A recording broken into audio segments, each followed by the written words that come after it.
ఆర్థిక సమస్యలు ఉన్నాయి, లెగసీ ప్రాబ్లమ్స్ వెంటాడుతున్నాయి. నేను 4వ సారి ముఖ్యమంత్రి. 3 సార్లు నాకు ఎప్పుడు ఇంత కష్టం అనిపించలేదు. ఇప్పుడు నాకే అర్థం కావడం ఎంత తవ్వితే అంత బాధలన్నీ బయట వస్తున్నాయి. ఒక పక్క మనసు ఉంది, దూసుకుపోవాలనే మనస్తత్వం ఉంది, ఇంకొక పక్కన చూస్తే వెసులుబాటు లేని పరిస్థితి.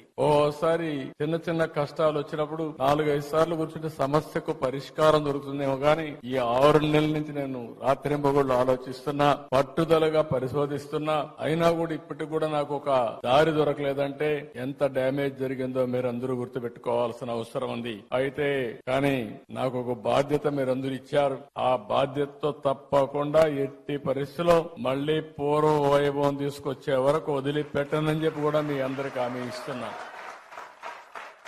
అందరికీ న్యాయం చేసేది నా విధానం. నన్ను చూశారు. ఏ ఒక్కరికి కూడా నేను ముఖ్యమంత్రిగా ఉన్నప్పుడు గాని తెలుగుదేశం పార్టీ అధికారులప్పుడు జరగలేదు.